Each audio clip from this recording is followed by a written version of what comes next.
आदाब student, Urdu classes में आप सबका खैर मकदम है। आज मैं आपके सामने क्लास 9 का क्वेश्चन पेपर लेकर हाजिर हुई हूँ।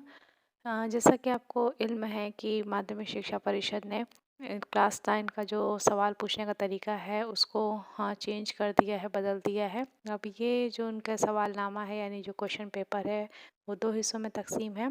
पहला हिस्सा जो बहुविकल्पीय प्रश्न यानी जिसको आप मारुति सवाल कहते हैं उससे ताल्लुक़ रखता है, और दूसरा हिस्सा जो है वो आपका जो सवालों के जवाब आप तहरीर करते हैं यानी कि रिटन होता है। इसके जो है कि जो प्रश्नों के यानी सवालों के जो तरीके हैं उसको यहाँ पे बयान किया गया है। जैसे कि पहला है बहुविकल्पी प्रश्न। इसमें जो आपके 20 प्रश्न हैं यानी कि प्रत्येक एक अंक का है, यानी कि हर एक सवाल जो है वो 1 नंबर का है। कुल 20 नंबर का ये होता है। दूसरा है अति लघु उत्तरीय प्रश्न। ये 3 प्रश्न आपके हैं जो कि 2 अंक का होता है और 3 के हिसाब से ये 6 नंबर का हुआ। तीसरा है लघु उत्तरीय प्रश्न जो कि 4 प्रश्न होंगे इसमें, और प्रत्येक जो होता है वो 5 अंक का होगा, यानी टोटल 20 इसके अंक हैं। चौथा है दीर्घ उत्तरीय प्रश्न, यानी कि ये 4 प्रश्न होंगे और प्रत्येक जो होता है वो 6 अंक का है, यानी कि ये 24 नंबर का हुआ। जैसे कि इसमें पहला हिस्सा है बहुविकल्पी प्रश्न, यानी बहुविकल्पीय जो इसको आप मारुति सवालात कहते हैं। इसमें ही होता है कि आपका एक सवाल होता है जिसके 4 जवाब होते हैं, जिसमें से 3 गलत होता है और 1 सही होता है। जैसे कि यहाँ पे दिया गया है कि आपकी दरसी किताब का नाम क्या है। हमारी ज़बान, उर्दू की नई किताब, अदब पारे या हमारी ज़बान। तो इसका सही जवाब होगा उर्दू की नई किताब। दूसरा प्रश्न है गालिब तखल्लुस किस शायर का है। इसमें जो सही जवाब है वो चौथा होगा असदुल्ला खां गालिब। तीसरा है गालिब की वफ़ात किस सन में हुई। तो इसमें आपका तीसरा है 1869। चौथा है उल्टी हो गई सब तदबीरें कुछ दवा ने काम किया, किस शायर का ये शेर है। तो ये है मीर तकी मीर का शेर, यानी तीसरा आंसर आपका सही होगा। पांचवा है देव के बाग में अंजुमन आरा किस मसनवी निगार का है। असल ये मीर अमन है कि जो बाग बहार है ये उससे लिया गया है, लिहाजा यहाँ पे इस सवाल का जो उन्होंने तहरीर किया है वो इसकी प्रिंटिंग गलत है।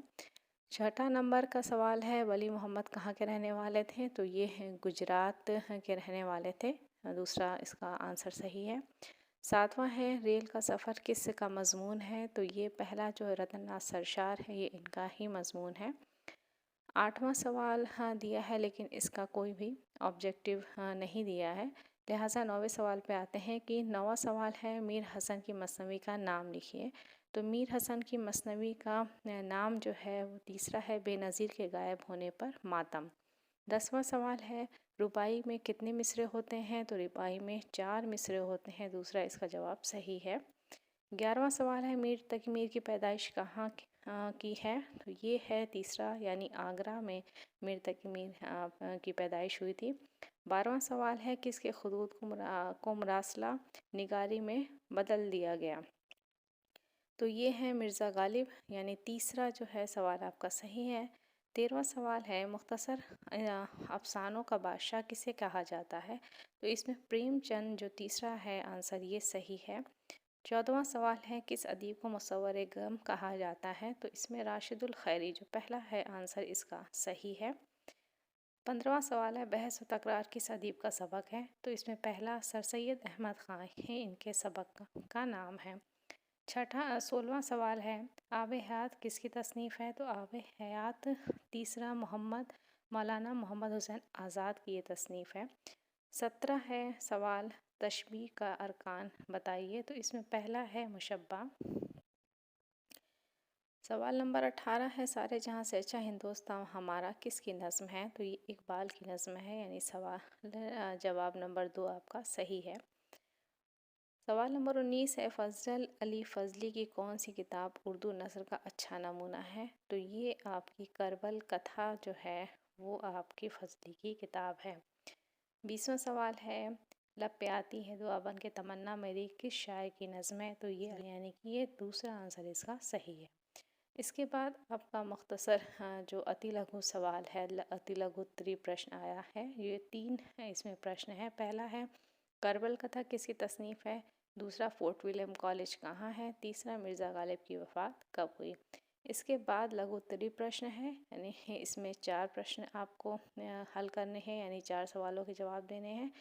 चौथा सवाल है गालिब के खतूत की खूबियाँ बताइए। पांचवा सवाल है गज़ल का मुख्तसर नोट लिखिए। छठा सवाल है कि रुबाई की तारीफ़ करिए और उसके नमूने के तौर पर एक रुबाई भी लिखिए।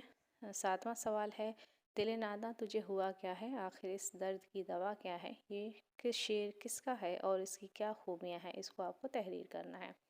फिर उसके बाद दीर्घ उत्तरीय प्रश्न है, यानी जो लॉन्ग क्वेश्चन होता है वो है। इसमें सवाल नंबर 8 है कि मुंदरजा झेल का मतलब अपनी आसान ज़बान में लिखिए और उसका सियाक व सबाक भी लिखिए, यानी और इस इक़्तिबास की जो है वो तशरीह करनी है।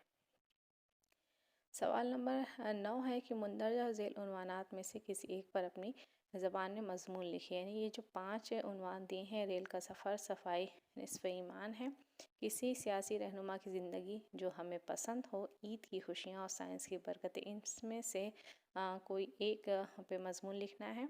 सवाल नंबर 10 है गैर दरसी इक़्तिबास का ख़ुलासा अपने अल्फाज में लिखिए, यानी कि ये आपका जो इंग्लिश में अनसीन पैसेज होता है उसके हिसाब से है और इसको आपको अपनी ज़बान में करना है। सवाल नंबर 11 है कि मुंदरजा झेल अदीब और शायर में से किसी एक की ज़िंदगी के हालात और अदबी खूबियाँ बयान कीजिए। इसमें से आपको ये 5 शायर और अदीब के नाम दिए हैं, जिसमें से आपको कोई एक करना है। तो स्टूडेंट ये आपका क्लास 9 का क्वेश्चन पेपर है जो कि तब्दील हुआ है और इसी लिहाज से अब आपका क्वेश्चन पेपर भी आएगा। उम्मीद है आपको ये वीडियो पसंद आई होगी और अगर आपको ये वीडियो पसंद आई है तो इसे लाइक करें, अपने दोस्तों से शेयर करें और मेरे चैनल को सब्सक्राइब करना ना भूलें। मिलते हैं अगली वीडियो में एक नए टॉपिक के साथ।